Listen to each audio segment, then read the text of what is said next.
Geralmente, quando a gente fala de seleção brasileira e desse tipo de casos, a resposta é protocolar, né? É o famoso ninguém falou nada, porque é o que costuma acontecer. Só que essa seleção brasileira aqui, pela primeira vez na sua história da seleção brasileira masculina, ela tem uma líder de delegação feminina, que é a Leila, uma líder de delegação mulher, uma chefe de delegação mulher, que é a Leila Pereira, presidente do Palmeiras. E eu tive a felicidade de conversar com a Leila hoje por alguns minutos e eu perguntei para ela sobre isso. A Leila não está dando entrevistas aqui, mas ela me autorizou a falar o que ela queria falar, ela me autorizou a passar uma mensagem e a publicar e a dizer tudo o que ela tinha para dizer sobre esse caso. Então, eu me sinto absolutamente à vontade para repetir aqui as palavras da presidente do Palmeiras. A Leila Pereira disse que ela não pode ficar calada, que não se comenta esse assunto nos bastidores, ninguém conversou com ela sobre isso, não foi um assunto que tenha surgido nos bastidores da seleção brasileira, mas que ela, como mulher, ela não se permite o direito de ficar calada, que tanto o caso do Robinho quanto o caso do Daniel Alves, e na percepção dela, principalmente o caso do Daniel Alves, ela me definiu da seguinte forma: isso é um tapa na cara de todas as mulheres. E ela falou também que cada caso como esse, que existe impunidade, é a semente para um próximo crime igual. Isso são palavras textuais da Leila Pereira, ela me autorizou a reproduzir aqui.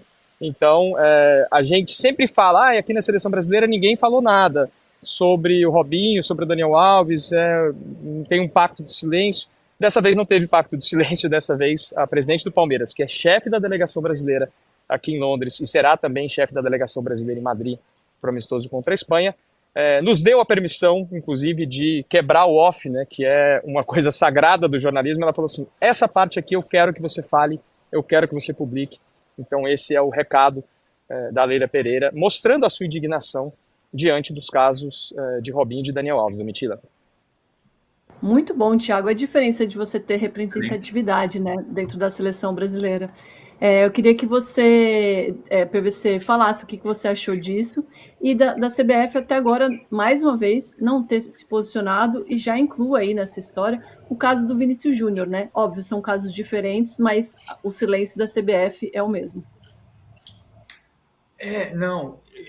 A CBF até fez um jogo do Vinícius Júnior com uniforme preto na Espanha em referência ao racismo. Talvez tenha sido uma única atitude direita da CBF, dos vários equívocos do Edinaldo Rodrigues na gestão da CBF, teve uma atitude política ao vestir a seleção brasileira pela primeira vez de preto em referência ao racismo.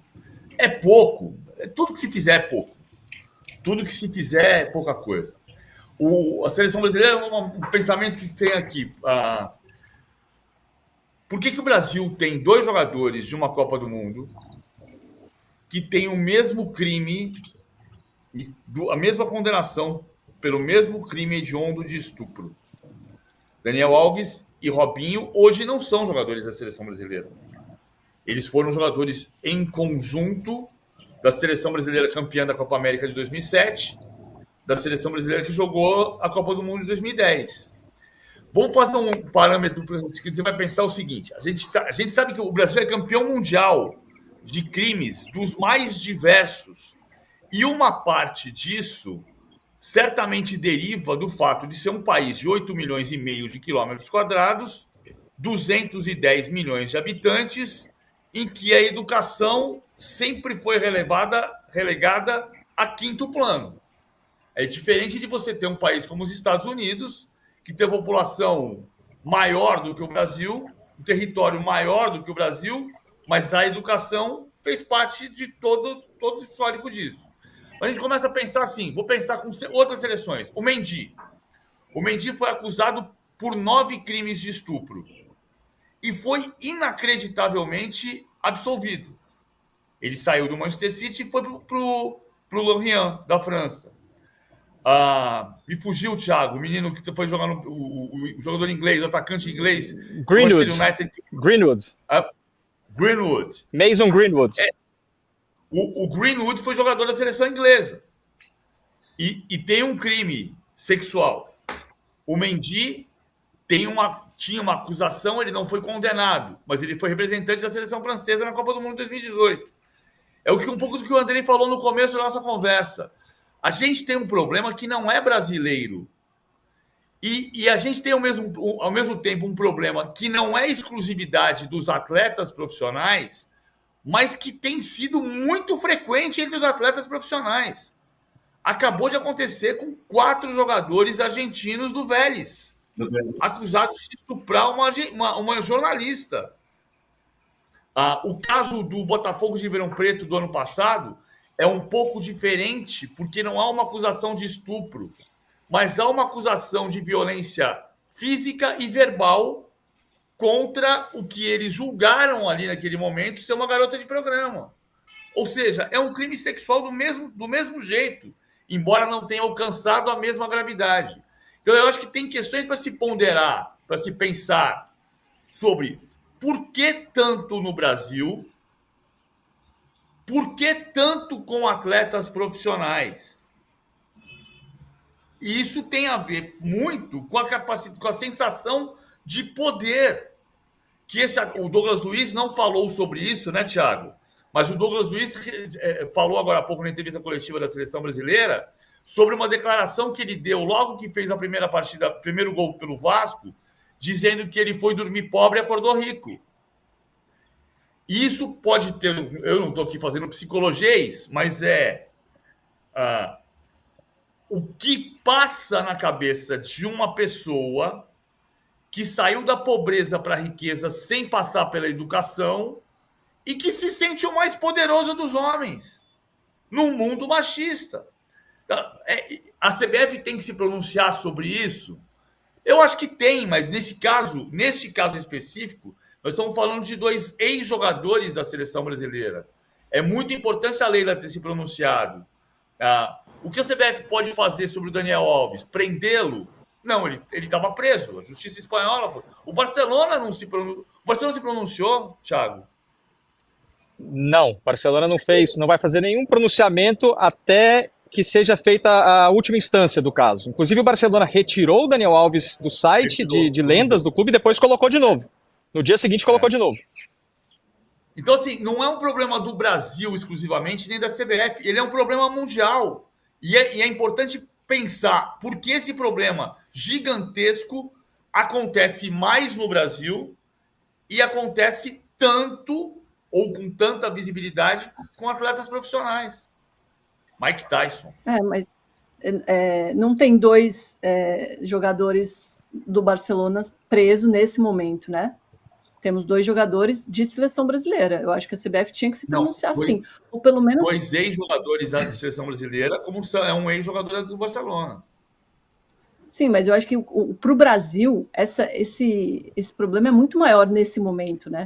O Thiago pode dizer, a gente está na capa de vários jornais da Europa e de outros países com 2 casos de ex-jogadores da seleção brasileira presos. Eu acho que a CBF tinha que se manifestar sim, e tinha que se manifestar exatamente falando o que você falou, PVC. O que vamos fazer daqui para frente? Qual é a educação que a CBF está propondo para os seus jogadores, por exemplo? Nada. Mas o Barcelona também. O Barcelona também tem. O Milan também tem. O Robinho cometeu o crime pelo qual ele está condenado a 9 anos quando era atleta profissional do Milan sob contrato. Ô, Thiago, queria que você comentasse um pouquinho como é que foram os jornais hoje por aí repercutindo essa história e principalmente do caso do Daniel Alves, né, já que você está aí na Europa. Então, Domitila, falando primeiro do caso do Robinho, né, no caso da repercussão aqui, a repercussão do Robinho a gente sempre fala, né, ela não é tão forte aqui quanto a do caso do Daniel Alves. Realmente o caso do Daniel Alves ele capturou aí a atenção em vários jornais da Espanha, né, foi realmente um dos grandes destaques da imprensa espanhola, muitos deles tentando descobrir como que o Daniel Alves ia pagar essa fiança, mas talvez a discussão mais importante, né, talvez não, para mim a discussão mais importante é outra, né, o que, durante o ano de 2023 foram várias tentativas, né, de que o Daniel Alves fosse libertado, né, de que ele saísse dessa prisão provisória, e nenhuma delas foi aceita porque existia um risco de fuga do Daniel Alves, e foi isso que norteou todo o processo, né. A própria prisão provisória do Daniel Alves lá no início, ela tinha como base isso muito pelo que aconteceu com o Robinho. O Robinho ter saído da Itália, né? Primeiro ele jogou na Turquia, jogou no Brasil. O time dele da Turquia uma vez foi jogar na Itália e ele não foi, para não pisar na Itália e não correr o risco de ser preso. Mas esse risco de fuga do Dani Alves, ele sempre foi o que pautou as decisões do Tribunal Superior de Justiça da Catalunha. E dessa vez, o que muita gente ligada ao caso, inclusive eu falei agora há pouco com a advogada de acusação, né, que representa a vítima, e ela me falou isso, ela falou, não teve absolutamente nenhuma mudança na questão do risco de fuga. Toda essa parte de dar passaportes, de ficar longe da vítima, tudo isso é exatamente igual. Então, realmente é uma decisão, e aí o Andrei falava muito bem disso antes, com muito mais propriedade do que eu, mas é uma decisão que ela realmente pisa um pouco, ou pisa muito, no direito penal, porque não se entende as razões de ter mudado esse voto, né, da sala lá do Tribunal da Catalunha nesse sentido. E os jornais também não entendem. Uma outra coisa que tentou se esclarecer aqui, e aí eu acho que é um esclarecimento que o Andrei também já comentava antes, a gente fala, quem tem dinheiro sai, porque essa fiança ela é proporcional ao patrimônio declarado da pessoa, né? O número na Espanha, o número preciso é 1,82%. Então, a fiança sempre é um valor de 1,82% do patrimônio da pessoa, né? Então, o Daniel Alves tem essa fiança porque ele tem aí mais de 50 vezes mais do que esse 1 milhão de euros, né? Essa é a conta que se faz. Mas a questão, e aí isso o Andrei ponderava muito bem antes também, é que uma pessoa pobre, tudo bem que a fiança dele talvez seja 1.000 euros, 2.000 euros, mas ele não vai ter acesso aos advogados ou ao sistema ou à quantidade de recursos necessária para, nos meandros do judiciário espanhol, conseguir ter essa possibilidade de um dia pagar uma fiança, né? Era isso que o Andrei explicava antes, muito, muito bem explicado e com termos jurídicos mais consistentes que os meus.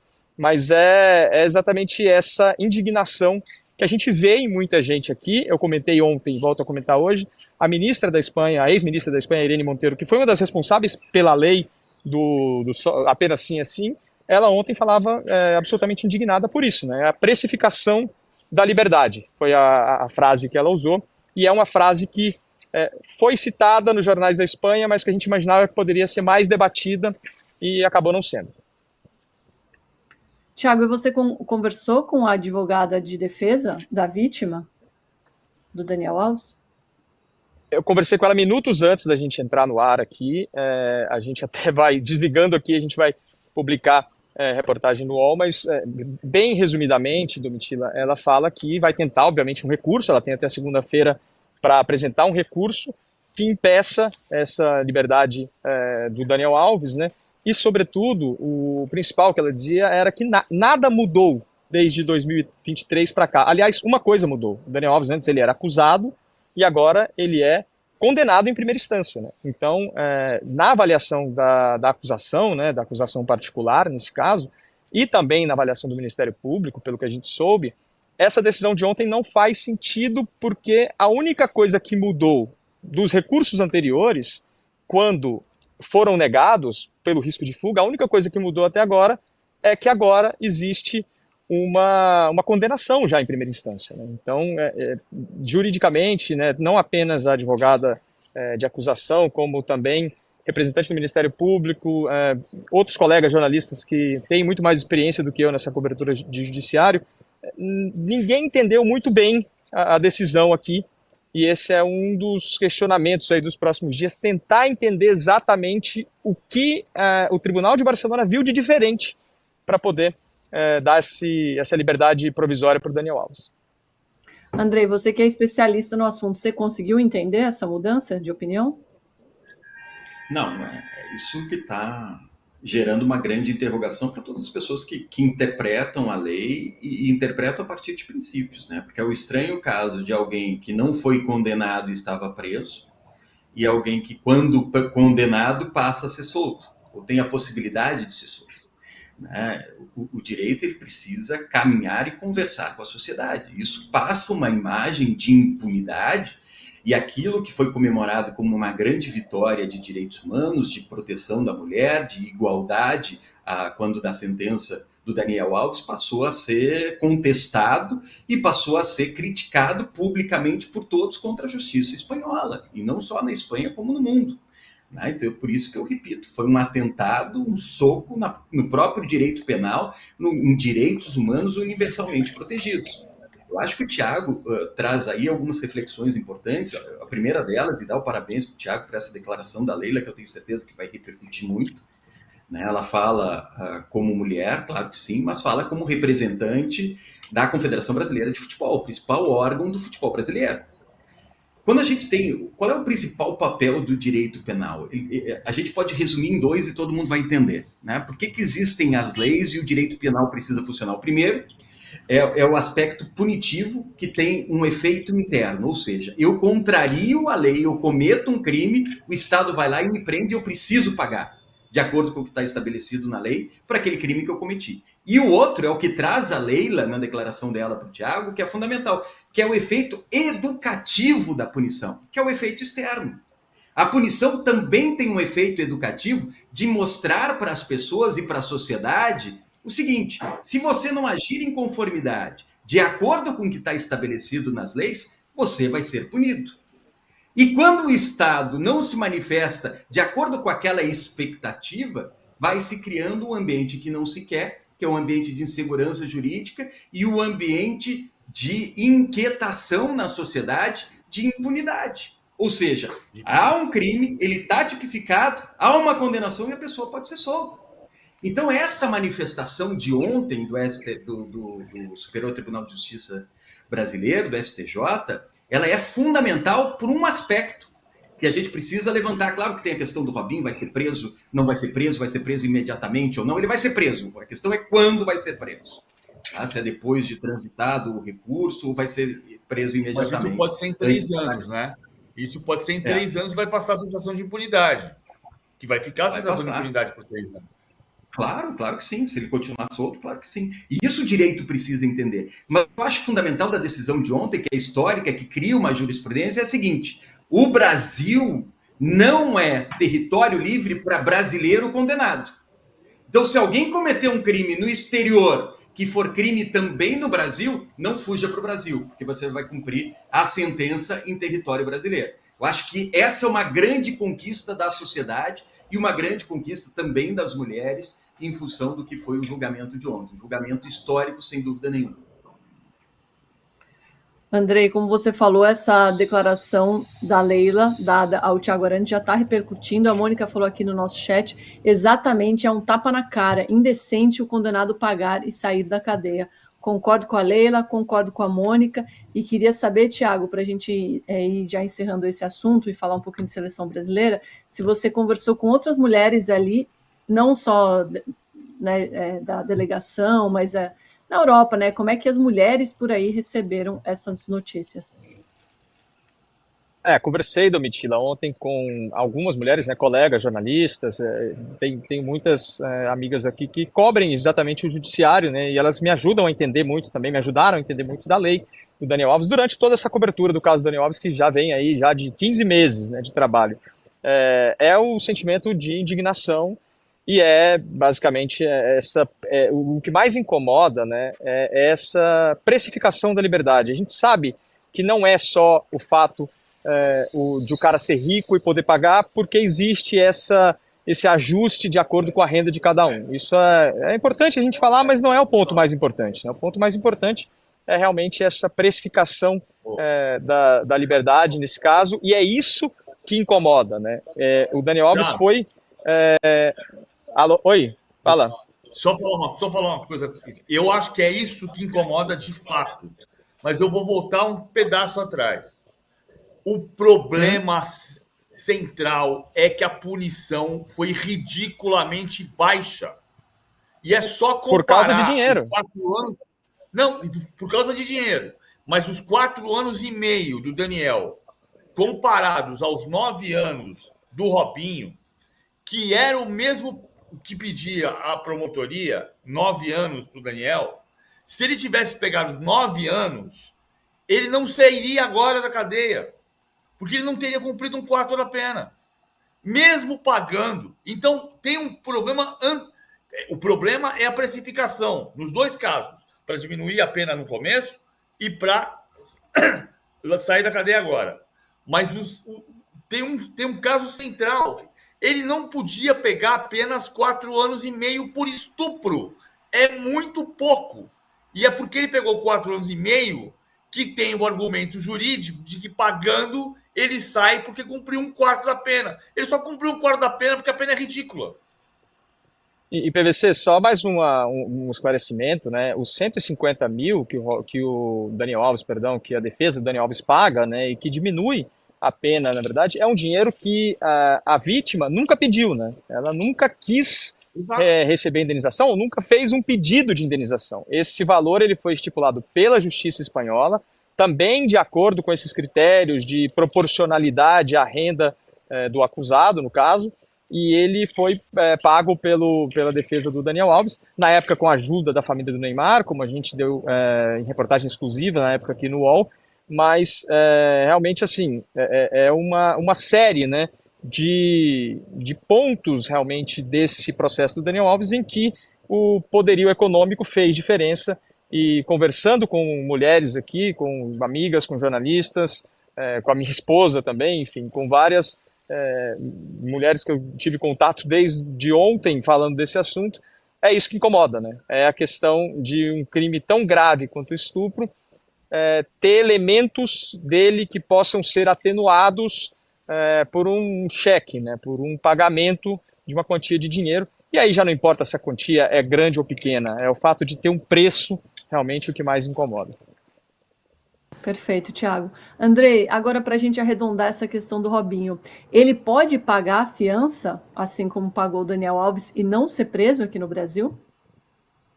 Vamos esperar a decisão do ministro do STF. Existe a possibilidade também, mas o que vai ser analisado agora pelo ministro é realmente a questão mais importante, se houve o trânsito em julgado dessa questão analisada do crime pela justiça italiana, então ele pode ser preso imediatamente, sem que seja analisado o recurso dessa homologação, ou se o STF, o ministro do STF, vai entender que como há ainda a possibilidade de um recurso ao tribunal, ele não pode ser preso, porque só poderia ser preso depois de esgotado todos os recursos. Tem 2 entendimentos, a disputa ontem foi muito parelha do Mitila, foi 6-5. Então tem 2 entendimentos com leituras bem claras e inteligentes, um deles entendendo que pode sim, foi a maioria do STJ de ontem, dos ministros, que entenderam que já houve o trânsito em julgado, então só é a homologação, então ele já pode ser imediatamente preso, por isso tem a decretação imediata de prisão do Robinho. E outro entendimento que foi de 5 ministros do STJ que entendem que não, que como ainda há um recurso possível ao STF da homologação de pena, não da condenação, o Robinho está condenado, sempre importante a gente reforçar isso, que em função desse recurso não pode ser cumprida a prisão imediata, conforme traz a legislação o ordenamento brasileiro. Então, algo que a gente vai ter uma resposta logo, né? Esse habeas corpus deve ser julgado rapidamente pelo ministro do STF. Desculpa te interromper, achei que você tinha terminado, é só para entendimento. Mas se for julgado que ele pode ser preso agora, ele vai ser preso, aí ele teria essa opção de pagar a fiança e ser liberado antes? Porque ele cumpriria os 9 anos? Aí ele vai cumprir o prazo estabelecido pela sentença, que traz a Itália, e depois com todas as regras que o direito penal, que o direito brasileiro trazem para diminuição de pena, por bom comportamento, 1/3 da pena, aí vai ser algo que vai ser discutido ao longo do processo, ao longo do tempo de prisão do Robinho. Mas essa figura da indenização para diminuir o tempo na cadeia, na legislação brasileira, não existe igual. Não existe, não existe como na Espanha, não. Para diminuição de pena, não.